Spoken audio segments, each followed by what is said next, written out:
प्रक्षणा स्वाध्याय वेलायाम श्री कायुष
पंच परमेष्टि भगवान की जय। आचार्य श्री गुरुवर कुंद कुंद महाराज की जय। आचार्य श्री गुरुवर विद्यासागर महाराज की जय। परम पूजनीय निर्यापक श्रमण मुनि श्री सुधा सागर जी महाराज की, शुल्लक 185 गंभीर सागर जी महाराज की जय। सभी श्रोतागण एवं जिज्ञासु पूज्य श्री को नमोस्तु करें। दीक्षा जैन हरिपर्वत आगरा से पूछती हैं, नमोस्तु महाराज जी, भगवान के समोश्रवण में असंख्यात जीव अपने असंख्यात भावों के बारे में जानकारी प्राप्त करते हैं, तो क्या किसी जीव के किसी भी भाव का संबंध पंचम काल से नहीं रहता? क्योंकि आगम में पिछले पंचम काल के किसी भी प्राणी का जिक्र नहीं सुना है। वहां पर जो जानकारी होती है वो 7 भाव की होती है, 3 भाव पहले के और 3 भाव बाद के और 1 वर्तमान के। और जो भगवान की वाणी के संबंध में होता है उन जीवों के संबंध में ज़्यादा चर्चाएं होती हैं जो पुण्यात्मा जीव होते हैं। पंचम काल के संबंध में जीव कहा भी होगा तो आज हमारे सामने उपलब्ध नहीं है, क्योंकि प्रत्येक संप्रदाय के अंदर जो महापुरुष हुए उस समय तो कुछ लिखा नहीं गया, उस समय तो सब मौखाग्र था। हजारों लाखों वर्ष व्यतीत होने के बाद फिर उन भगवान की वाणियाँ जो थी परंपरा से आई, उनको लिपिबद्ध किया गया। तो उन सब चीज़ों के स्मरण किसी के पास नहीं रहा जिस स्मरण को वो पंचम काल में घोषित कर सके, क्योंकि उस समय यदि तात्कालिक लिपिबद्ध किया जाता तो शायद ये समस्या आज नहीं आती। आज बहुत सारी प्रमाणिकता हमारे पास होती, पंचम काल के जीवों के संबंध में भी चर्चाएं होती और पंचम काल का जीव भी होता, तो इतिहास बहुत कुछ गायब हो गया, ऐसा मानना चाहिए। श्रीमती माधवी जैन बनगांव दमोह से पूछती हैं, नमोस्तु महाराज जी, पहले के समय में सुविधाएं कम होती थी, परंतु व्यक्ति बहुत अधिक सुखी और समृद्धिशाली होता था। परंतु वर्तमान में सुविधाएं जितनी अधिक बढ़ती जा रही हैं, व्यक्ति उतना ही दुखी तथा असमर्थ होता जा रहा है। परंतु सुविधा होने पर व्यक्ति को उतना अधिक सामर्थ्य होना चाहिए, परंतु आज व्यक्ति उतना ही असमर्थ होता जा रहा है। ऐसा क्यों? धर्म नीति में और आज की भौतिक नीति में यही तो अंतर है। भौतिक नीति हमें एक सुख देगी लेकिन 10 दुख देगी। आज जितनी सुख सुविधाएं भौतिकता में प्रदान कर रहा है विज्ञान हमें, उससे ज़्यादा साइड इफेक्ट ज़्यादा हो रहे। बहुत सारी व्यक्ति अपने जीवन को जैसे कितना प्रदूषण कर रहे हैं, कितने ये सुविधाएं आपको लगती हैं, जिनके साइड इफेक्ट कितने हैं। आज टीवी है, मोबाइल हैं, ये सब सुविधाओं में आते हैं, लेकिन इसके साइड इफेक्ट इतने ज़्यादा हो रहे हैं कि आज कोई भी व्यक्ति थोड़ा सा भी होता है कैंसर हो जाता है, कोई बीमारियां हो रही। ये सब इन्हीं के परिणाम हैं। ये सब चीज़ें हमारे धर्माचार्य या धर्म के जो भगवान रहे सब जानते थे। रामचंद्र जी जानते थे कि मोबाइल कैसे बनता है, उनको मालूम था कि टीवी कैसे बनाए जाते, लेकिन उन्होंने बताए नहीं। महावीर जानते थे कि आकाश में कैसे उड़ा जाता है, अणु बम कैसे बनता है, लेकिन उन्होंने बताए नहीं, क्योंकि धर्म शास्त्रों का नेता पिता के समान होता है। पिता एक ना जाने कितनी चीज़ों को जानता है, लेकिन अपने बेटे को वही बताता है जो उसके लिए हितकारी है। वो गलत रास्ते भी जानता है, लेकिन बेटे को गलत रास्ता नहीं बताता। ऐसा ही हमारे भारत के जितने भी भगवान हुए हैं, ये सब आज जो विज्ञान खोज रहा है, ये भगवान के ज्ञान में था, ऋषि मनीषियों के ज्ञान में था, लेकिन उन्होंने बताया नहीं, क्योंकि वो मानवतावादी थे। विज्ञान जो है मानववादी है, और हमारे जो आचार्य महाराज होते थे, संत होते थे, वे मानवतावादी होते थे। वो सबसे पहले देखते कि मानवता तुम में है कि नहीं। आज मानव तो है, लेकिन मानवता धीरे धीरे खत्म होती जा रही। और धर्मशास्त्र कहते हैं हमें सुख सुविधाएं भली कम मिलें, लेकिन मानवता जिंदाबाद रहना चाहिए। मानवता हमेशा कायम रहेगी तो व्यक्ति सुखी ज़्यादा रहे। पहले एक गांव में 10 गांवों में एक वैद्य हुआ करता था, आज एक गांव में 10 डॉक्टर हैं, फिर भी बीमारियों की लाइन लगी हुई। विज्ञान हमें एक ऐसी कगार पर जाके खड़ा कर देगा जहाँ से हम लौट भी नहीं सकेंगे और आगे हम जा भी नहीं सकेंगे।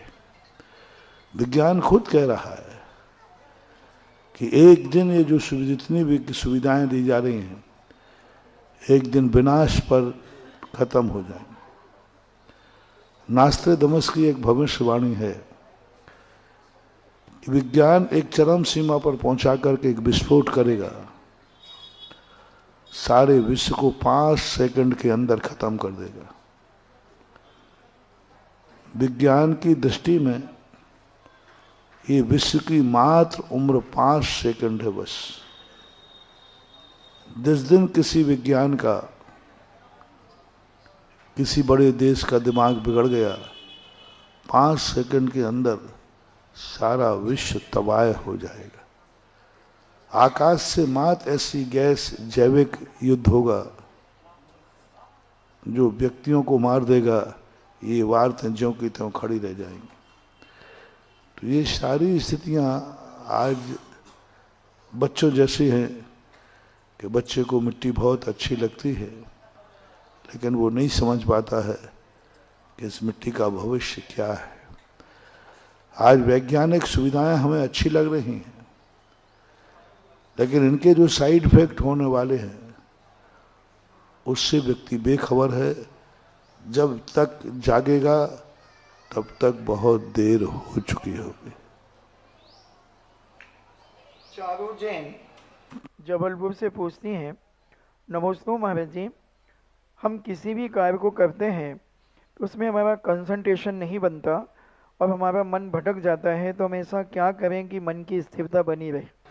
महत्वाकांक्षाएं।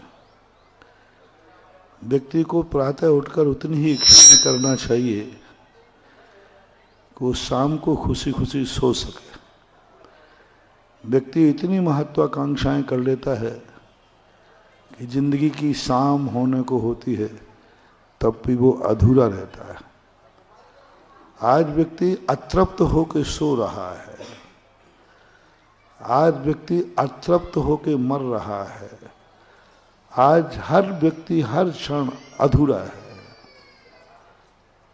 हर व्यक्ति की शाम अधूरेपन से शुरू हो रही है। सवेरे उठता है भूखा उठता है, शाम को सोता है अधूरा होकर सोता है, ब्राह्म लेके नहीं सो रहा है। हर व्यक्ति की शाम अधूरे होकर, अभी तो बहुत काम हो गया, शाम हो गया, अभी तो बहुत बाकी है, और पूरी रात उसी टेंशन में चलता रहता है। नीति कहती है कि हर शाम तृप्त होकर के सो और सुबह जब उठो तो रिलैक्स, शांति होना चाहिए, आकुलता नहीं, एक शांति की अनुभूति होना चाहिए। तो आज की जो एकाग्रता का अभाव का मूल कारण है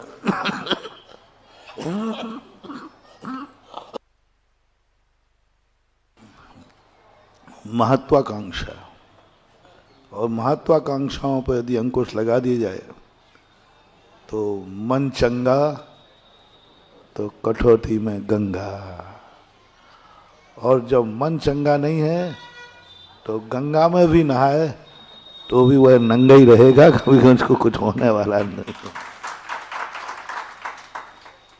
डॉक्टर वंदना जैन बड़ौद से पूछती हैं, नमस्ते महाराज जी, एक व्यक्ति अपने गृहस्थ जीवन में अगर सत्य धर्म का यथोचित पालन करे और कभी झूठ न बोले तो उसे सद्गति प्राप्त होगी? तो नहीं, सद्गति सत्य को प्राप्त होगी। सत्य संकट में होता है, लेकिन सत्य पर संकट विनाश नहीं कर सकता। सत्य को सूली लग सकती है, सूली पे चढ़ सकता है, लेकिन सूली लगेगी नहीं। सत्यवान की दशा एक ऐसी दशा होती है जैसे पिक्चर में एक हीरो की होती है। पूरी पिक्चर में हीरो संकट में रहता है और खलनायक के मजे रहते हैं। पूरी पिक्चर में खलनायक मजे में रहता है और हीरो संकट में रहता है, लेकिन पिक्चर के अंत के 5 मिनट में ऐसा पासा पलटता है कि खलनायक का नाश होता है, विजय हीरो की होती है। धर्मात्मा हीरो है और अधर्मी सदा खलनायक जैसा रहेगा। ये पिक्चर में ही नहीं, हमारे महापुरुषों में रामायण देख लीजिए। हमारे श्री राम पूरी जिंदगी भर दुखी रहे, कितने कष्ट उठाए, और उसी समय जो खलनायक रावण था वो सबको मालूम है। धनवान कौन था, शक्तिमान कौन था, सब कुछ उसके पास था, लेकिन आज उसको दशहरा मैदान है और आज हमारे श्री राम मंदिर में हैं, हर मुख पे हैं और हर हृदय में हैं। सत्यवान की परीक्षा होगी, होना ही चाहिए, वही तो उसकी कसौटी है। यदि सोना अग्नि से डरता है तो सोना कहाँ से आएगा? सोना है ही नहीं। सोना अग्नि से डरता नहीं है, क्योंकि जितना अग्नि में पड़ेगा उतना ही वह छोखा होता है। सोना कभी जल करके राख नहीं होता। इसलिए सत्यवान को हमेशा धैर्य चाहिए, सत्यवान को सहिष्णु होना चाहिए, सत्यवान को एक हीरो के समान संपूर्ण संकटों से जूझने का प्रयास करना चाहिए। खलनायक को देखकर अपने धर्म से नहीं डिगना चाहिए। आजकल के लोग कहते हैं देखो हम धर्मात्मा हैं तो हम दुखी हैं, और वो देखो दुष्ट है, शराबी है, जुआड़ी है, सब पाप करता है लेकिन दुख बहुत सुखी है। ऐसा प्राय लोग प्रश्न करते हैं। महाराज हम कुछ भी नहीं करते, बहुत सज्जनता से रहते हैं, धर्म ध्यान भी करते हैं, भगवान का भजन भी करते हैं, सब कुछ करते हैं, फिर भी हम गरीब हैं, फिर भी हम दुखी हैं, परेशान हैं। और हमारे पड़ोस में लोग रहते हैं इतने पापी हैं महाराज, शराब भी पीते, सब का पाप करते और वे बड़े सुखी हैं महाराज। तो उन्हें हम आपका मन मैं पूछता हूँ आपको कैसा लगता है? कि मन तो करता है महाराज जी जैसे हो जाए। नहीं, ये आवाज तुम्हारी आज की नहीं है, ये आवाज तो उस समय भी थी जब चौथा काल था, सतयुग था। धर्मात्मा के संकट देखो, संसार में श्री रामचंद्र जी जैसा कोई दुखी दूसरा हुआ नहीं। इतना दुख संकट शायद आप लोगों में भी नहीं होगा। सुमेरपुर में भी इतना कोई दुखी नहीं होगा जितना हमारे मर्यादा पुरुषोत्तम थे। और रावण जैसा सुखी उस समय दुनिया में कोई नहीं होगा। लेकिन रामचंद्र जी का कभी मन नहीं बिगड़ा मन नहीं बिगड़ा कि शायद आज हम अधर्म का सहारा लेते तो आज हम भी वनवास नहीं भटकते। यदि मर्यादा पुरुषोत्तम थोड़ा सा अधर्म का सहारा ले लेते तो बोलो रामचंद्र जी के जीवन में कोई कष्ट नहीं आता। थोड़ा सा अधर्म, ज्यादा नहीं करना है, थोड़ा सा अधर्म का सहारा ले लेते। पिताजी से एक ही बात कहते, नहीं जाना वनवास, कर लो क्या करना है, एक शब्द बोल देते। आप लोग होते तो क्या करते? और आप तो क्या करते वो तो भगवान ही मालिक। एक शब्द बोल देते, कौन कहता वनवास, कोर्ट केस कर देते। यदि रामचंद्र जी के ऊपर पंचायत बैठती तो आज अपन सब बोले कौन जीतता? बोलो राम। जनता किसके पक्ष में थी? हम साधु लोग भी।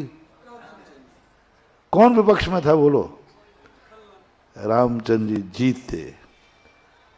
बस एक बात आवाज पिताजी के कैकई के विरुद्ध में एक आवाज लगा दे, नहीं जाना वनवास, करो क्या कर सकते हो। एक कौन हिम्मत करता उनके? युद्ध लड़ते कौन था जो उनसे जीत पाता? और लंका में किसकी औकात थी कि जो भरत की? भरत तो बेचारा उसकी दशा ही दूसरी थी। लेकिन रामचंद्र जी ने क्यों नहीं लिया उस अधर्म का सहारा?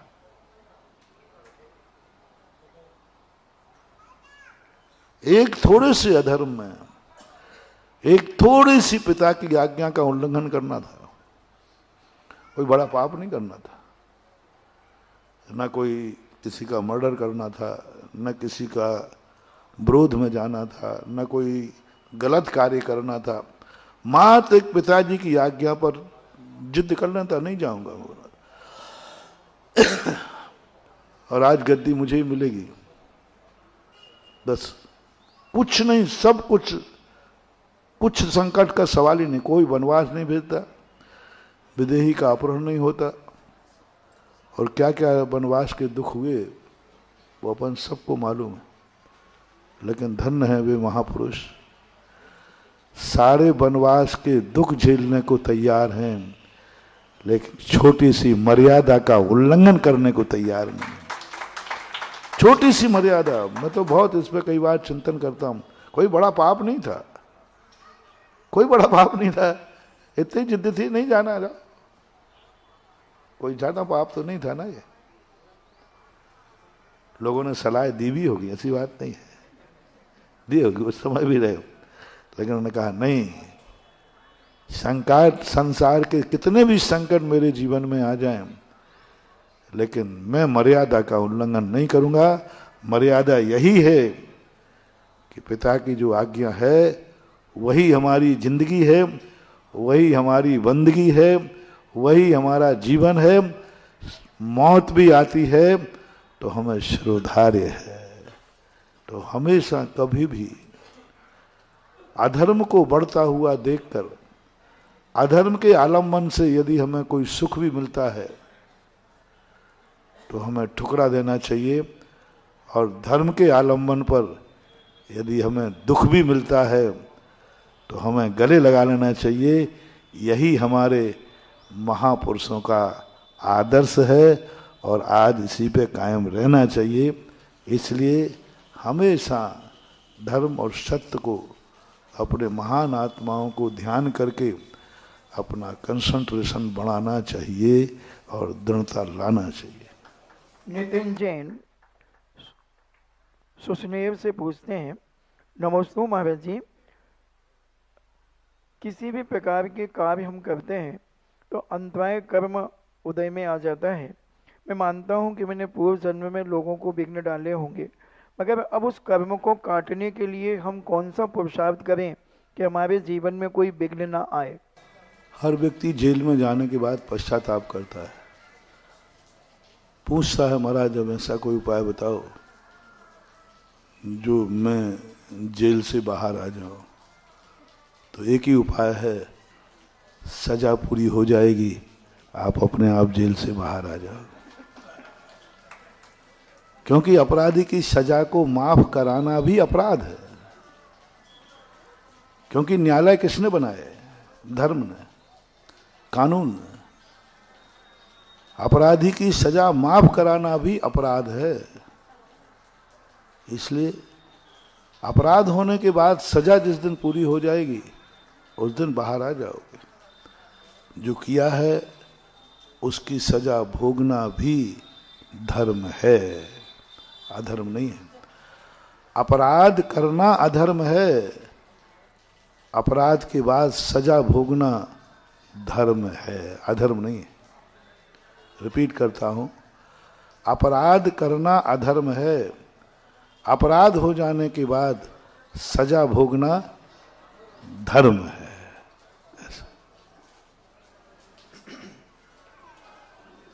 आशा जैन हर्षवर्धन कोटा से पूछती हैं, नमस्ते महाराज जी, अतीन्द्रिय और अनिंद्रिय में क्या अंतर है? अतीन्द्रिय कहलाता है जो इंद्रियातीत ज्ञान होता है, जहाँ इंद्रियां सब समाप्त हो जाती हैं, मात्र ज्ञान चेतना काम करती है। वहाँ कोई भी आँख कान नाक कोई भी काम नहीं करते, ज्ञान से साक्षात पदार्थ का संबंध होता है। और अनिंद्रिय का अर्थ होता है मन से, मन को बोलते अनिंद्रिय, जो मानस प्रत्यक्ष होता है।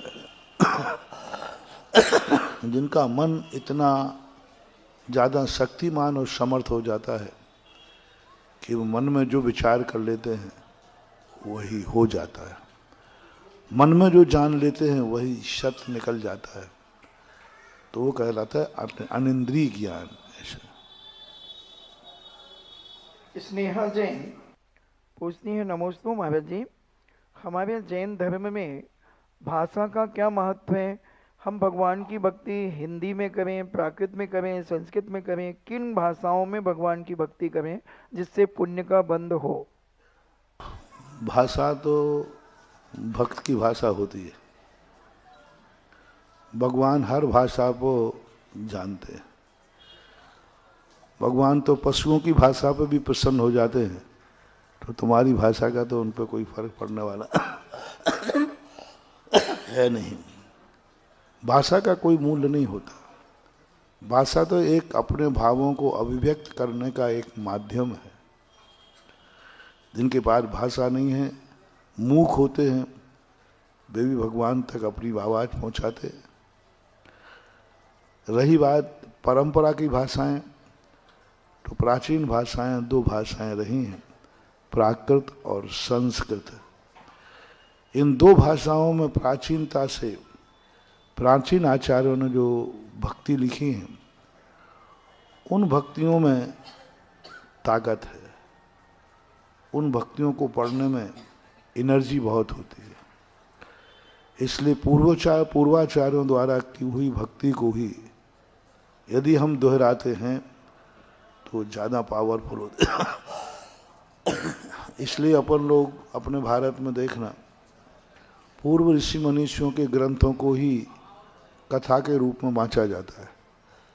स्वयं की तरफ से कोई नहीं लिखता, जो ऋषि मनीषियों ने लिखा है उन्हीं का वाचन करते हैं, उन्हीं का पाठ करते हैं, ऐसा मानते हैं।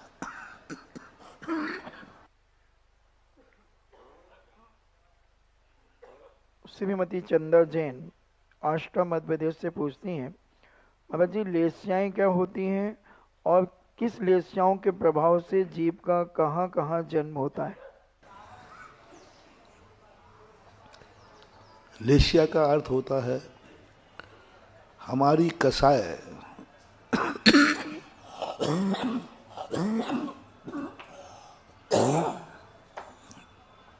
जो कसाय का परिणाम है वह किसका नाश करना चाहते हैं? पेंसिल। हमें कसाय आया कि हमें इस पेंसिल को तोड़ना है। अभी मन में भाव आया था, लेकिन हमने उस काया को तैयार किया, उसी ताकत को तैयार किया। तो जब हमारा विचार और कार्य करने की प्रोसेस दोनों मिल जाते हैं तो उन्हें लेस्या कहते हैं। ये 6 प्रकार की लेस्या होती है। एक छोटी सी उपलब्धि के लिए व्यक्ति जड़ से निपाट देता है। उदाहरण के रूप में देते हैं, एक वृक्ष है, 6 लोगों को फल खाना है, 6 लोग फल चाहते हैं। एक व्यक्ति सबसे निकृष्ट लेस्या वाला गया और कुल्हाड़ उठा के लाया, उसको फल खाना थे 4 ठोल, 2, 4, 5, और पेड़ को कहाँ से काट दिया? जड़ से काट दिया। अब 2-4 फलों के लिए पूरे पेड़ का नाश कर दिया। ये कहलाते हैं निकृष्ट कृष्ण लेस्या। दूसरे लेस्या वाला कहता है कि नहीं, छोटे से फलों के लिए मोटी मोटी डालें काटता है, जड़ से नहीं काटता। मोटी डालें करके पेड़ को ठूट कर देता है। ये नील लेस्या वाला कहलाता है। कापोत लेस्या वाला कहता है कि बड़ी बड़ी डालों को की अपेक्षा उनमें और जो छोटी डालें हैं उनको काट करके पेड़ को मुंडा कर देता है। जड़ से उखाड़ना, ठूट कर देना, मुंडन कर देना, ये तीनों अशुभ हैं। और 3 लेस्या वाले कहते हैं कि पेड़ को क्यों मिटाते हो? पेड़ को क्यों मिटाते हो? जिस डाली पे फल लगे हैं ना, उसी गुच्छे को तोड़ दो ना। तो वो चढ़ करके मेहनत करता है और मेहनत करके उसी गुच्छे को तोड़ता है, लेकिन उसमें भी कुछ कच्चे आम गिर जाते हैं जो व्यर्थ होते हैं। पका हुआ, जैसे बंदर को नुकसान ज़्यादा करता है, खाता कम है। तो ये कहता है तेजो लेस्या। और एक पद्म लेस्या होती है जो ऊपर चढ़ करके मार पके पके आम खा लेता है। और 6वें नंबर का शुक्ल लेस्या वाला होता है, वो बहुत दयालु होता है। पूरे ऊपर चढ़ने की क्या जरूरत है, जो नीचे पड़े हुए हैं इन्हीं से अपना काम चला लो ना, पेड़ को क्यों नुकसान पहुंचाते। तो ये 6 परिणाम हर व्यक्ति के हर कार्य करते समय चलते हैं, 24 घंटे चलते हैं। अब आपको देखना है कि हमें छोटे से कार्य के लिए हम कितना नुकसान करते हैं, स्वयं का और दूसरों का। उसके अनुसार अपन सबके परिणामों को 6 भागों में बांट करके इन लेस्याओं का परिणाम दिया है। महेंद्र जैन पत्रकार इंदौर से पूछते हैं, नमोस्तु महाराज जी, धार्मिक आयोजन अनुष्ठानों में सफलतापूर्वक संपन्न होते हैं। आयोजन व अनुष्ठान कुछ दिन तक समाज पर असर करते हैं, लेकिन कुछ समय के बाद समाज बिखरने लगती है। समाज पर धार्मिक आयोजन और अनुष्ठानों का व्यापक असर क्यों नहीं पड़ रहा है? संस्कारों की नींव इतनी कच्ची होती है क्योंकि हर व्यक्ति संस्कारों को स्वार्थ के कारण करता है। आज इस युग में व्यक्ति धर्म भी कर रहा है तो उसके पीछे उसकी कोई ना कोई स्वार्थ नीति अटकी है। आज 90% लोग धर्म या तो लोभ से करते हैं या संकट को दूर करने के लिए करते हैं। धर्म है ये मान के नहीं करते। 99% हर संप्रदाय में या तो कोई लोभ है कि हमें इस धर्म से मिल जाएगा, और या संकट दूर करने के कारण से धर्म करते हैं। और जैसे हमने अभी उदाहरण दिया कि सच्चा धर्मात्मा ना तो लोभ से करता है, न संकट दूर करने के लिए करता है। धर्म करते समय संकट भी आ जाए तो वह धर्म को नहीं छोड़ता है। ये है धर्म की पहचान। हम संकट दूर करने के लिए धर्म करते हैं, और धर्मात्मा कहता है धर्म करते समय मुझे संकट भी आ जाएगा तो भी हम धर्म छोड़ने वाले नहीं। इस कारण से आज लोगों के मन में वो धर्म की जो स्वरूप है, परिभाषा है, वो आनंद है, वो नहीं ले पा रहे। देखिए, सभी लोग मानते हैं कि इस प्रकार की स्थितियां बनती हैं। सब लोग अपने आप में देखें कि धर्म तुम्हारा जो हो रहा है वह धर्म कहीं कोई स्वार्थ तो उसके पीछे नहीं है। और जब स्वार्थ होता है तो धर्म का संस्कार ज़्यादा दिन नहीं टिकता। या तो तुम्हारे स्वार्थ की पूरा हो जाए तो तुम छोड़ दोगे। फॉर एग्जाम्पल, एक छोटा सा एग्जाम्पल देते हैं। आपका व्यक्ति कोई बीमार है, बहुत सीरियस, आप भगवान की जाप दे रहे हैं, जो जिस संप्रदाय का है उस समय लगा लेना, भगवान की जाप दे रहे हैं, और अंदर से आवाज आई मरीज मर गया, ऑपरेशन फेल हो गया, अब वो माला पूरी फिरेगी या नहीं? झूठ मत बोलना, नहीं फिरेगी ना, श्रद्धा भी घट जाएगी, माला भी टूट जाएगी। यानी आपका संकट दूर कर देते तो माला ठीक थी, और आपका कार्य नहीं किया, माला के प्रति आपको चलो कोई बात नहीं। महाराज, हम लोग संसारी प्राणी हैं, दुख आ गया फिर माला कैसे फेरे? चलो कोई बात नहीं, मैं तुम्हारी जमानत कराऊंगा। बेचारा दुखी था, व्यक्ति था, चला गया। अब आपकी माला फेर रहे हैं और बीच में आवाज आ गई, ऑपरेशन सफल हो गया है और मरीज आपके सामने है, अब माला पूरी होगी के? अब क्यों नहीं भाई साहब? अब महाराज जी काहे के लिए बेफालतू समय वेस्टेज मनी? जब आधी माला में काम हो रहा है तो अब तो माला पूरी नहीं करोगे, और करोगे भी तो स्पीड बढ़ा दोगे। ये है धर्म का स्वरूप। तुम्हारा काम हो जाए तो पूरी नहीं करना, काम नहीं होवे तो पूरी नहीं करना। यदि पूरी माला कराना है तो तुम्हें अधमरा रखो, तुम्हें अधर में लटका के रखो तो वो माला चलती रहेगी। इसलिए धर्म का संस्कार रह नहीं पाता। नहीं तो धर्म तो वो निधि है जो एक बार संस्कार के रूप में आ जाए तो वह संस्कार पूरे जीवन भर क्या, जन्मांतरों तक भी चल जाता है। बीके जैन कन्नौज से पूछते हैं, नमस्ते महाराज जी, हम लोग एक दूसरे के प्रति ईर्ष्या भाव रखते हैं, तो इससे क्या हमारी क्या परिणाम होंगे, क्या स्थिति बनेगी? कल कोई तुमसे ईर्ष्या भाव रखेगा, तुम किसी को बद्दुआ दे रहे हो, कल तुम्हें कोई बद्दुआ देगा। आज तुम बुरा सोच रहे हो, कल कोई तुम्हारा बुरा सोचेगा। ये तो टिट फॉर टैट, जैसा करोगे वैसा भरोगे।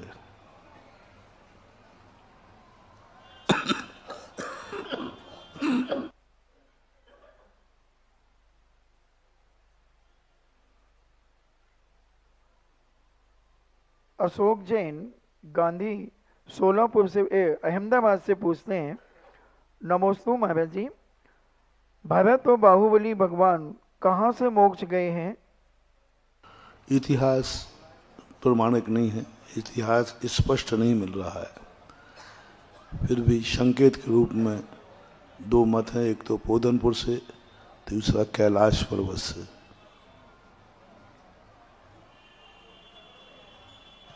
चलिए हम सभी चलते हैं जिज्ञासा समाधान के लाइव सेशन की ओर। और आप सभी को मालूम है कि कानपुर से बड़े बाबा कुंडलपुर की ओर प्रस्तावित विहार के लिए आज हम कानपुर से 80 किलोमीटर दूर सुमेरपुर में गुरुदेव के सानिध्य में आज जिज्ञासा समाधान का कार्यक्रम कर रहे हैं। जिनवाणी चैनल, सुधा कलश चैनल और आदिनाथ चैनल के माध्यम से ये प्रसारण विश्व के 200 देशों में देखा जाने वाला बहुचर्चित कार्यक्रम है। कहते हैं कि दिगंबर साधु के चरण जिस घर में पड़ जाएं वो बड़ा पुण्यात्मा जीव होता है। और आज ऐसा ही एक पुण्यात्मा जीव हमारे समक्ष विराजमान है, जो कि यहाँ के सदर विधायक हैं मनोज कुमार जी प्रजापति जी। निश्चित रूप से इन्होंने कोई पिछले जन्म में पुण्य कर्म किया होगा कि आज दिगंबर संत के चरण इस भवन में पड़े हैं, भागीरथ भवन में। और ये दिख भी रहा है, ये परिलक्षित हो रहा है। प्रातः काल जब विधायक जी विहार में आए तो नंगे पैर आकर के उन्होंने श्रद्धा से शीश झुकाया गुरुवर के समक्ष। ये उसी समय लग गया कि ये बहुत धर्मात्मा जीव है और निश्चित रूप से इनको इसका लाभ मिलना चाहिए। और ये बहुत पुण्यात्मा जीव है और मैं इनकी तारीफ करूं, पूरे जैन समाज की ओर से इनका आभार व्यक्त करता हूं कि आज जो इन्होंने ये स्थान देकर के इतना भव्य कार्यक्रम और भव्य स्वागत हमारे गुरुदेव का किया है, हम बहुत बहुत समाज की ओर से इनका आभार व्यक्त करते हैं। मैं प्रथम जिज्ञासा के लिए श्री मनोज कुमार जी को आमंत्रित करता हूं कि गुरुदेव के समक्ष वे अपनी जिज्ञासा का समाधान करें। नमोस्तु महाराज जी। सबसे पहले तो मैं अपने पूरे इस हमीरपुर को भाग्यशाली मानता हूं कि आपके कदम हमारे इस हमीरपुर में पड़े और सुमेरपुर कस्बे में पड़े। तो मैं पूरे कस्बे की तरफ से, हमीरपुर की तरफ से अपने आप का शीश झुकाते हुए आपके चरणों में मैं अपना अभिवादन करता हूं। महाराज जी, हम सुबह जागने के बाद से शाम तक जब घर से बाहर निकलते हैं तो अपनी अंतरात्मा में जान रहे होते हैं कि हम क्या हैं, और उसके बावजूद भी हम बाहर विभिन्न तरीके से अपने अभिनय करके दूसरे के समक्ष प्रस्तुत करते। ये 90% से अधिक लोगों का परसेप्शन इस तरीके का है।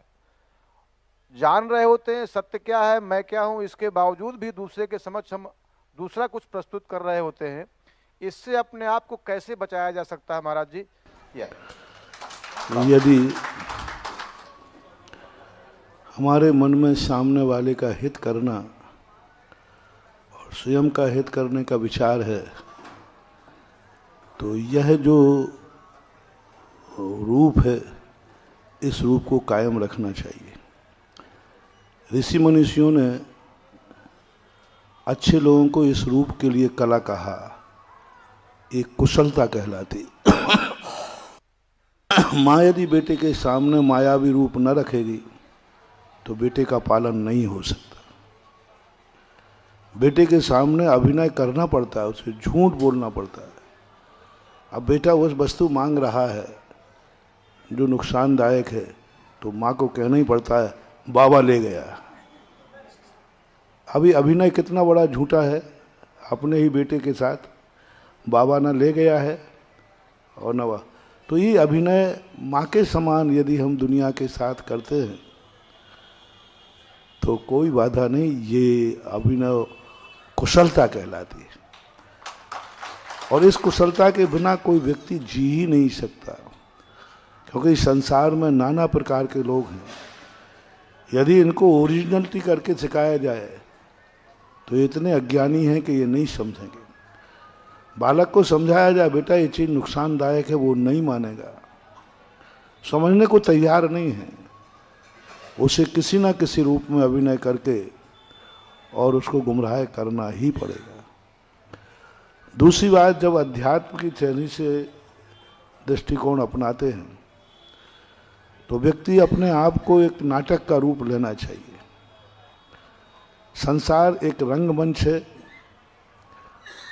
और व्यक्ति को यहाँ नाना प्रकार के रंगमंच खेलना है। तुरंत आ गया पिताजी तो उसको पैर छूना है, तुरंत बेटा आ गया तो उसे आशीर्वाद देना है। यदि वो तुरंत दोनों रूप न कर पाएगा, ना तो पिता के पैर छू पाएगा, ना बेटे को आशीर्वाद दे पाएगा। उसी समय तुम्हारे सामने कोई और भी आ सकता है, उसी समय मान साधु संत भी आ गए। इतने रूप आपको बदलना पड़ेंगे, बदलना ही पड़ेगा। बस इसको कुशलता में बदल दो। बस इसके साथ यही रख दो कि हम किसी का अहित नहीं करना चाहते हैं।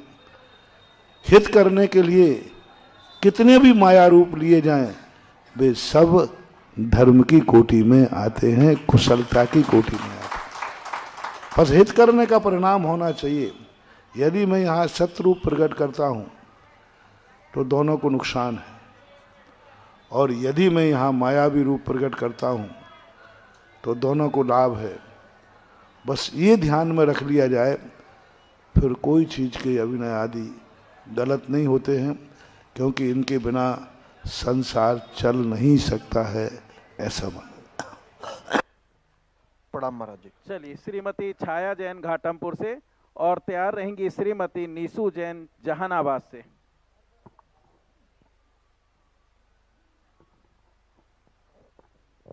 मेरे परम उपकारी परम सिद्धे गुरुवर के चरणों में अनंतों बार मेरा नमोस्तु नमोस्तु नमोस्तु। क्षुल्लक जी के चरणों में इक्षामी इक्षामी इक्षामी। हे गुरुवर, लौकांतिक देव कौन से पुण्य से बनते हैं? वैराग्य भावना से। निरंतर वैराग्य भावनाएं, 12 भावनाएं बनती रहती हैं। इस कारण से अभी विधायक जी ने प्रश्न किया, सबसे बड़ी बात तो तुम्हारे इस प्रकार का अंतर चेतना की आवाज़ आना राजनेता के मन में और खुले मंच पर अभिव्यक्त करना, यही तुम्हारी सच्चाई का सबसे बड़ा प्रमाण पत्र है। दूसरा, मुझे ऐसा पता चला है कि आपको राजनीति वसीयत में मिली है। आपके पिताश्री 4-5 बार पहले यही सेवा कर चुके हैं जो आप कर रहे हैं। राजनीति में एक बार, राजनीति में आकर के एक बार टिकट मिल जाए, दोबारा मिलना कठिन हो जाता है। और तुम वो महानुभाव हो जो पिताजी को तो मिला ही, पिताजी के साथ बेटे को भी वसीयत में मिला, और आज भी तुम्हारे वही संस्कार झलक रहे हैं जो संस्कार, और इन्हीं संस्कारों की बदौलत यह वसीयत चल रही है। अन्यथा कोई स्वार्थ को लेकर के बैठता तो एक बार बैठ देता, दूसरी बार में जनता। लेकिन आपके परिवार का जो बहुत अच्छा, आपने देखा होगा, ऐसा कहा जाता है वैष्णव दर्शन में, रामायण में, कि रामचंद्र जी ने इतना बड़ा जो नाटक किया, अभिनय किया, वो सब वो जानते थे। वो वनवास को खुद ही राजगद्दी में सब उन्होंने किया, क्योंकि राजगद्दी पे बैठ जाते तो रावण को मारने का जो लक्ष्य था वो पूरा नहीं होता। तो उन्होंने मंथरा को तैयार किया, उन्होंने कैकेयी को तैयार किया और वनवास गए। और वनवास का सबसे बड़ा प्रमाण पत्र देखो, उस समय विदेही के लिए अग्नि को सौंप के गए, सीता को वनवास में लेके नहीं गए।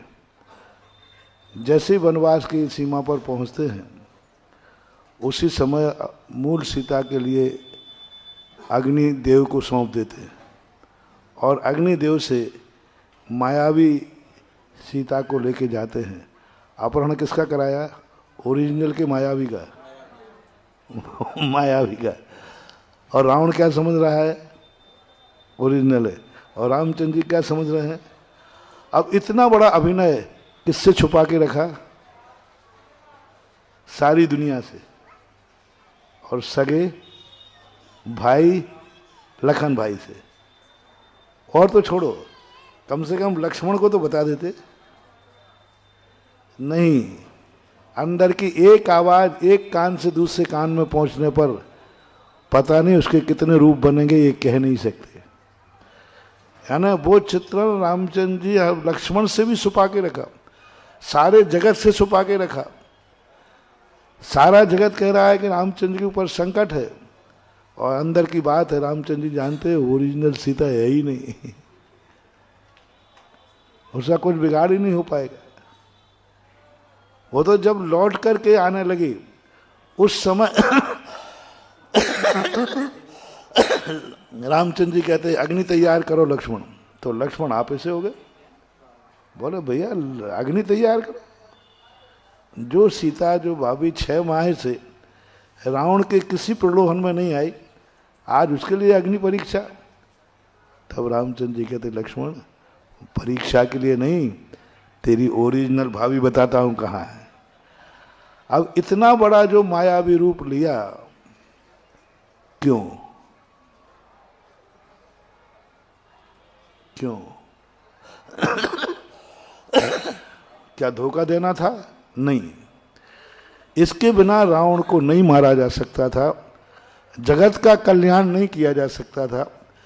जगत के कल्याण के लिए, पापियों के नाश के लिए, महापुरुष के लिए भी मायावी रूप धारण करना पड़ा, तो यह अपने आप में विचारणीय है।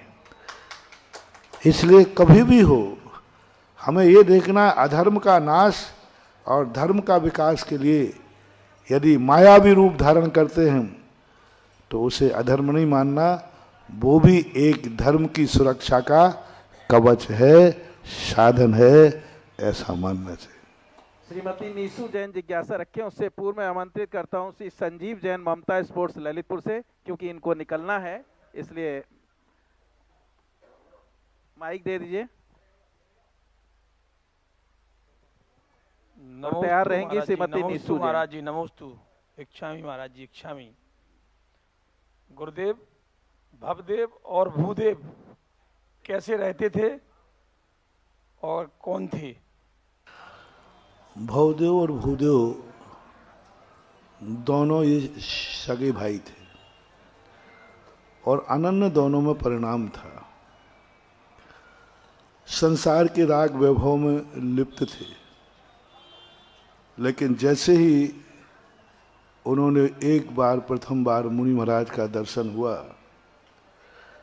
इतने रागी थे, इतने राग में लिप्त थे कि कभी वो धर्म को शांति नहीं थे, सुख सुविधा भोगी थे।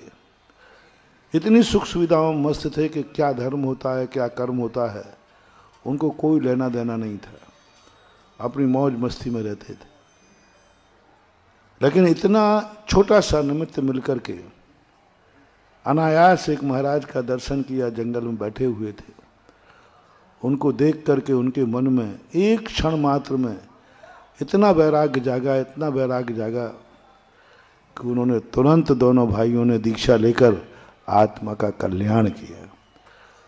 तो एक इतने शीघ्रता से परिवर्तन आना, ये उनकी विशेषता रही, ऐसा मानना चाहिए। नमोस्तु महाराज जी, नमोस्तु महाराज जी, नमोस्तु महाराज जी। श्रीमती नीशू जैन जहानाबाद, और तैयार रहेंगे श्री लखन लाल जी जोशी सुमेरपुर। मेरे आराध गुरुदेव के चरणों में कोट सा नमोस्तु नमोस्तु नमोस्तु। क्षुल्लक श्री के चरणों में इच्छामी इच्छामी इच्छामी। महाराज जी, मेरी जिज्ञासा ये है कि हम लोगों का नाम कर्म किन किन कार्यों से बनता है, और जब हम 9 बार डमोकामन पढ़ के कायोत्सर्ग करते हैं 4 प्रकार के आरों को छोड़ने के लिए, तो उनमें अगर हमारा डमोकामन गिनती से 9 बार से ज़्यादा हो जाए तो इसमें कोई निषेध है? नाम कर्म का क्या? नाम कर्म किन किन कारणों से बनता है? नाम कर्म मन वचन काय की सरलता से अच्छा नाम कर्म बनता है, मन वचन काय की वक्रता से बुरा नाम कर्म बनता है। और नामकार मंत्र जब 9 बार ही पढ़ना है तो ज़्यादा क्यों पढ़ा गया, ये प्रमाद की कोटि में आएगा। जो चीज़ जितनी पढ़ना है उतना पर ही रुकना चाहिए, फिर आगे नया और पढ़ना है तो और पढ़िए, लेकिन भूल चूक करना, हम माला फेरने बैठे, यदि कहीं भूल हो गया तो हम 12 बार पढ़ लेते हैं, तो 9 बार तो माना ही जाएगा। नहीं, ये प्रमाद की कोटि में आएगा, आप असावधानी रहे। श्री लखनलाल जी जोशी और तैयार रहेंगे श्री अशोक यादव जी।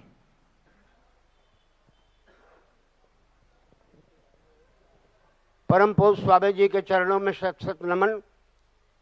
भगवान, पहली बात तो जब से आपके इस बुंदेलखंड के प्रवेश द्वार में आपके कदम पड़े, ये धरती आपका रजकण पा करके सारा जनपद ही नहीं, सुमेरपुर ही नहीं, हम सब लोग धन्य हैं, आपका दर्शन प्राप्त हुआ। लेकिन समय समय पर मुझे फिरोजाबाद भी जाने का अवसर मिला, ललितपुर भी जाने का अवसर मिला, मैंने कुछ संस्कार देखे। लेकिन एक आपसे निवेदन है कि मुक्ति के लिए क्या विरक्त होना जरूरी है? और गीता में जैसा कहा गया है कि कर्मण्येवाधिकारस्ते, और अंत में कहा गया कि माँ तू कर्म अकर्मणा भो, अकर्मण मत बन। अब कहीं मैं पिता हूँ, किसी का बेटा हूँ, किसी का पति हूँ, किसी का भाई हूँ, मैं एक शिक्षक हूँ, तो मैं एक विद्यालय का शिक्षक भी हूँ। सारे दायित्वों में कहीं ना कहीं सबको प्रसन्न करना, क्या ये अकर्मणता कही जाएगी या अतिन्द्रियता कही जाएगी? इस प्रकार से कैसे अपने कर्मों का निर्वाह करूं? क्योंकि पंच भौतिक शरीर जो बना हुआ है, इसकी भी अपनी अपेक्षाएं, जल क्षुद्र जल पावक गगन समीरा, तो सबकी अपनी अपनी अपेक्षाओं के अनुरूप इस शरीर को भी आवश्यकता है। तो ये कैसे अनुभव करें कि हमसे गलत हो रहा है या सही हो रहा है? पहली बात तो आपने एक नई जानकारी दी। आपका बुजुर्ग होना, यानी विधायक के पिताजी के भी आप गुरु रहे हैं, और आपने आज एक नई इतिहास की बात बता दी कि यहाँ से बुंदेलखंड शुरू हो जाता है प्रवेश द्वार। मुझे मालूम नहीं था, मैं समझता था कि वो MP वाला ही बुंदेलखंड होगा। बुंदेलखंड का प्रवेश द्वार सुमेरपुर है, यानी बुंदेलखंड का एरिया बहुत लंबा हो गया। दूसरी बात है कि हम कर्म हैं या अकर्म है। कर्म करना हमारा कर्तव्य है, अकर्मण मत बनो। अकर्मण करना सबसे बड़ा अधर्म कहलाता है। सामने वाले को प्रसन्न नहीं करना है, सामने वाले को खुश करना भी अकर्मण्यता की कोटि में आता है। हम जिस कार्य को कर रहे हैं, हमारे अभिप्राय में सामने वाले का हित होना चाहिए, चाहे वो प्रसन्न हो अथवा नाराज हो। अभी जैसे मैंने उदाहरण दिया था। स्वामी जी, इससे में एक प्रश्न और है। हाँ, कि जनक जैसा योगी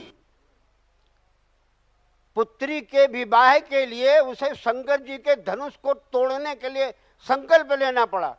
एक पिता के नाते पुत्री के विवाह के लिए क्या क्या पापड़ बेलने पड़ते संसार में। नैतिक और अनैतिक कारणों के द्वारा इससे कैसे भौतिक संसार से मुक्ति मिले? नहीं, जनक जी ने पापड़ नहीं बेले। महादेव के धनुष को तोड़ना तो उनका बहाना था, उस बहाने से एक भगवान को ढूंढना था कि अपनी विदेही को, हम अपनी विदेही को भगवान को देना चाहते, महापुरुष को देना चाहते। अब महापुरुष हमें कैसे मिलेगा? हमारी इसे चरम चक्षुओं से, इस बुद्धि से देखने में आ नहीं सकती। महादेव का जो धनुष है यही महापुरुष को लाएगा, क्योंकि जो महापुरुष नहीं है वह धनुष को हाथ भी नहीं लगा पाएगा। इसलिए धनुष को तोड़ा नहीं है, उस बहाने श्री राम को खोजा है। ये तो उनकी खोज का तरीका था। प्रभु, यदि भगवान को खोजने के लिए हमें भगवान की किसी वस्तु को तोड़ना पड़े तो भगवान नाराज नहीं होते हैं, वो कहते हैं हमारी प्रमाणिकता। इसलिए तो महादेव ने वो धनुष रखा था कि एक दिन यही धनुष पहचान कराएगा कि इस दुनिया में कोई महापुरुष है और वो भगवान का रूप है। ऐसा प्रभु, एक प्रश्न और है कि शंकर जी ने कहा कि उमा दारू जो सिद्ध की नहीं, सबे नचावत राम गोसाई। तो जो भी कर्म और अकर्म कर रहे हैं, कहते हैं प्रभु की कृपा से है। उस प्रभु की कृपा की अनुभूति हम कैसे करें कि हम कहाँ गलत है और कहाँ बस यहाँ पर जो है इसको मात श्रद्धा और भक्ति मानना। अपन लोग बहुत बहानेबाज हैं, कर्म अपन करते हैं और थोप देते हैं भगवान के ऊपर। और सबसे बड़ी गलती तो कहाँ करते हैं, अच्छे कर्म करें तो मैंने किया, बुरे कहें तो क्या करूं, भगवान करा रहा है, मैं क्या करूं। तो ये हमारी भक्ति है। भगवान कोई भी हमारे से नहीं कराता, वो खुद इतना समर्थ है, वो अपने से क्यों कराएगा। अपने काम दूसरों से वही कराता है जो स्वयं असमर्थ होता है। भगवान इतना समर्थवान है, उसको जो कार्य करना है उसको भगवान के अलावा कोई कर ही नहीं सकता, वो क्यों कराएगा। भक्ति में ये आता है। जैसे आपने देखा होगा, एक बालक है स्कूल से पढ़ के आया, अच्छे नंबर लेके आया। सबने पूछा कि भाई आपने इतने अच्छे नंबर कैसे प्राप्त किए।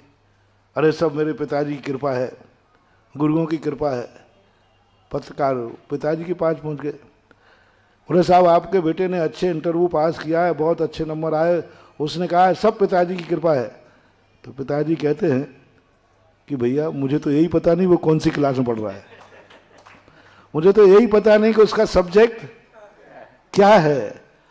अब बोलो सत्य क्या है। पिताजी को कुछ भी मालूम नहीं है कि वो क्या पढ़ रहा है, उन्होंने पढ़ाया भी नहीं, सीधा साधा आदमी था। और बेटा कह रहा है सब पिताजी की कृपा है। तो इसमें झूठ क्या है, सत्य क्या है और गलत क्या है। झूठ, सत्य और गलत। अब बेटे का ऐसा कहना क्या गलत है, ये महानता है। सत्य तो ये है कि पिता को कुछ पता है नहीं, और झूठ ये है कि पिता का नाम ले रहा है। तो ये हमारे यहाँ सत्य और असत्य के बीच में एक आती है सभ्यता, नैतिकता। ये बड़प्पन कहलाता है कि पिता ने कुछ नहीं किया लेकिन सारा श्रेय किसको दे दिया। तो ये हमारे यहाँ सभ्यता है।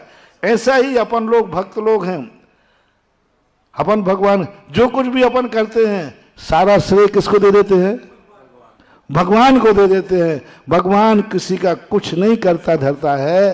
अब ऐसा काम देखना। अब दूसरा बालक था, हाँ एक मिनट गुरुजी, एक मिनट सुनो सुनो सुनो सुनो, एक मिनट। अब देखना, अब अपनी बदमाशी भी पकड़ लेना थोड़ा सा, अपन कहाँ गड़बड़ी कर देते अब ये बात सुनकर के सबको अच्छा लगा, अरे क्या बेटा है, सारी मैंने स्वयं में की और लेकिन श्रेय किसको दे दिया। बोलो इसकी सब में प्रशंसा होगी कि नहीं होगी। अब दूसरा बेटा था, वो फेल हो गया था। तो उसने सोचा कि इसने जो कुछ भी कहा वो ही मैं कहूँगा। इसने कहा कि क्यों भाई कैसे पार हो गया, क्या हुआ सब। तो उसने कहा कि ऐसा करने से पिताजी भी खुश और सब लोग खुश हो जाएंगे। वो फेल हुआ था, वो घर पहुंचा, क्या बात है बेटा क्या बात है। बोले साहब ये फेल हो गया हूँ। बोले कैसे, सब पिताजी की कृपा है। पिताजी की कृपा, पिताजी ने उठाया डंडा, बोले मैं मर गया फीस दे दे करके तेरी। अब वो सोचता है मेरे दोस्त ने यही बात कही थी तो गले लगाया गया, और मैंने यही बात कही तो मुझे पीटा गया। अब बोलो कैसा रहा मामला। भगवान अपन को पीट देंगे। भगवान कभी गलत कार्य नहीं करता है, और संसार में गलत कार्य ज्यादा होते, अच्छे तो बहुत कम होते हैं। इसलिए ना इस दुनिया का भगवान करता है ना वो करवाता है। राम न मारे काऊ को राम न पापी होए, कर कर अपने काम खोटे करके स्वयं मर जाते। भगवान इतना दयालु। भगवान के हाथ में यदि सब कुछ होता तो क्या आज दुनिया में आतंकवादी होते। बोलो क्या भगवान के हाथ में होता तो इतने पापाचारी होते, इतना अत्याचार होता। आज क्या संसार में हो रहा है। नहीं महानुभाव, भगवान बहुत पवित्र है, दयालु है। वो कभी कुछ भी गलत सोच ही, वो तो सदा अच्छा सोचता है, अच्छा देखता है, अच्छा करता है। लेकिन अपन को अच्छे कार्य होने पर श्रेय किसको देना है, ये सब भगवान की माया है, सब भगवान की माया है। ये भक्ति कहलाती है, इसको सभ्यता बोलते हैं। ऐसा मत। श्री अशोक यादव जी, और तैयार रहेंगे श्री हेतराम यादव मोदाहा से। महाराज श्री के कोटि कोटि नमस्तुते। महाराज श्री, एक हमारी जिज्ञासा है कि हमारे इस बुंदेलखंड में जो है दैविक आपदाएं इस वर्ष बहुत आ रही हैं, और ऐसा क्या समाज से गलती हो रही है कि ओलावृष्टि हुई, और इतनी हुई कि कभी इतनी हुई नहीं है अपने बुंदेलखंड में, और वर्षा बेमौसम वर्षा हो रही है। तो कहीं कौन सी त्रुटि हो रही है समाज कहीं ना से? कहीं चूक तो हो ही रही है। आज जिस ढंग से धर्म की और धर्मात्माओं की उपेक्षा हो रही है, आज जिस ढंग से लोग बढ़ रहे हैं, आज हमारे तीर्थ क्षेत्र देख लीजिए किस प्रकार से बर्बाद हो रहे हैं। आज किस किस प्रकार की कहाँ कहाँ स्थितियाँ बन रही हैं, आप सब वाकिफ हैं। आज कितना इस दुनिया के अंदर स्वार्थ, अत्याचार, बुरे कर्म हो रहे हैं, और इनको नाश करने के लिए सतयुग में जब कोई पापी पैदा होते थे तो राम और श्री कृष्ण जैसी महान आत्माएं उसका संहार करती थी। ये कलयुग इतना पापी हो गया है, इतना पापमय हो गया है कि पाप के संहार के लिए इतनी संख्या हो गई है कि इतने संहार के लिए एक भगवान काफी नहीं है। इसलिए भगवान ने, प्रकृति ने इस दुनिया को दंडित करने के लिए प्राकृतिक आपदा को चुन लिया है। घर घर रावण, घर घर लंका, इतने राम कहाँ से लाऊं, घर घर कंसा, घर घर मथुरा, इतने श्याम कहाँ से लाऊं। तो आज जब इतनी स्थिति बन जाती है तो प्रकृति ही प्रकोपित हो जाती है। नियम से कोई ना कोई कर्म का तो परिणाम है ही। बिना कर्म के इस दुनिया में कोई दंड नहीं मिलता। फिर भी भावना भाई प्रातःकाल विधायक जी चल रहे थे और हमारे खेत की तरफ देखा महाराज, कुछ दिन पहले ये खेत हरे भरे हो रहे थे और जैसे ही ओला पड़ा सब चौपट हो गया। ये कह रहे थे, मैं नीचे देख के चलता हूँ, अनायास मेरी दृष्टि आकाश में उठी। मैंने कहा, हे आकाश, बरसना ही है तो किसी जंगल में बरस जा, किसानों की आत्मा पर क्यों बरस रहा है। ये भाव मैंने उस समय तुरंत सुबह आकाश की तरफ देख करके आया, और आकाश को हमने संदेशा तो दे दिया है, अब वो कितना पालता है कितना नहीं पालता है, भावना अच्छी होना है। श्री हेत राम यादव जी, अंतिम जिज्ञासा है ये, नहीं है, चलिए शिवरार्थी सी अब है नहीं, चलेगा मोनू जैन, चलिए आप कर लीजिए जिज्ञासा। महाराज श्री, जो अभी महाराज साहब ने कहा कि विरक्त होना ही मुक्ति मिल सकती है, इस क्वेश्चन का भी आंसर नहीं मिला। विरक्ति के बिना मुक्ति होने के लिए जो है विरक्त विरक्त होना बहुत अनिवार्य है। बिना विरक्ति के कभी मुक्ति नहीं होती। संसार में बड़ा होना अलग चीज है, और संसार से मुक्त होना बिना विरक्ति के संभव ही नहीं है। आसक्ति कभी भी मोक्ष का कारण नहीं बन सकता। विरक्ति, इतना विरक्त हो जाता है कि वो संसार से तो विरक्त होता ही है, परमात्मा से भी विरक्त हो जाता है। परमात्मा से विरक्त हो जाता है और अपने आत्मा में इतना लीन हो जाता है कि उसे ना तो संसार ना परमार्थ दोनों से एकदम स्थित परक होकर के ज्ञान योग में चला जाता है। और ज्ञान योग में जाने के बाद व्यक्ति ना तो सत्य और असत्य में भेद भूल जाता है, क्या न्याय क्या अन्याय। हनुमान जी जब स्थित परक में चले गए ज्ञान योग में, तो भीम के लिए जब हनुमान जी मिले, बोले हनुमान जी आप मेरी सहायता कीजिए, आप सत्य के पक्ष में लड़े हैं, मेरे साथ अन्याय हो रहा है और मुझे न्याय दिलाइए। तब हनुमान जी कहते हैं, उस समय में कर्म योग में था, इस समय में ज्ञान योग में हूँ। और ज्ञान योग में होने के कारण मुझे सत्य और असत्य में अब कोई भेद नजर नहीं आता, हार और जीत में हमें कोई नजर नहीं आता। मैं मां साक्षीभूत हो गया हूं। वही हनुमान जी जो सत्य के समर्थक रहे, और जब भीम को मिले महाभारत के समय तो उन्होंने स्पष्ट कह दिया कि हे भीम, मुझे वह हनुमान मत समझो जो सत्य के पक्ष में थे। आज मैं सत्य से भी ऊपर उठ गया हूं। न्याय अन्याय, अंधेरा और प्रकाश, इन दोनों से मैं परे होकर के मां साक्षीभूत हूं। मैं देख रहा हूं, मैं देखूंगा। तब धर्मराज ने कहा कि कोई बात नहीं हनुमान जी, आप कुछ मत करना, मात हमारी ध्वजा में बैठ जाओ। हम हारे तो आप देखना, हम जीते तो आप देखना, हम मरे तो आप देखना, हम जिंदा रहें तो आप देखना, हमारा जो कुछ भी हो आपकी साक्षी में हो। और इसलिए ध्वजा के अंदर हनुमान जी को बैठा लिया। अब ये उनकी विरक्ति का संदेशा था कि ज्ञान योग में जाने के बाद व्यक्ति को इतना विरक्त हो जाना चाहिए कि सत्य असत्य से भी बहुत ऊपर उठ जाता है। वही मुक्ति है और वही मुक्ति का कारण है। श्री मोनू सकरार जी और तैयार रहेंगे श्री विवेक जैन रानीपुर। नमोस्तु महाराज जी। सकल दिगंबर जैन समाज सकरार और पूरी कमेटी की ओर से गुरुदेव के चरणों में नमोस्तु गुरुदेव, नमोस्तु गुरुदेव, नमोस्तु। महाराज जी, इष्ट वियोग और अनिष्ट संयोग किस कर्म की वजह से होता है? इसे काटने के क्या उपाय हैं? गुरुदेव के चरणों में नमोस्तु। जो भी दुख किसी के ऊपर आया है, वह दुख उसने किसी ना किसी को दिया है, किसी ना किसी को दिया है। इष्ट का वियोग है, किसी ने इष्ट का वियोग कराया होगा। अनिष्ट का संयोग है, किसी को अनिष्ट मिलाया होगा।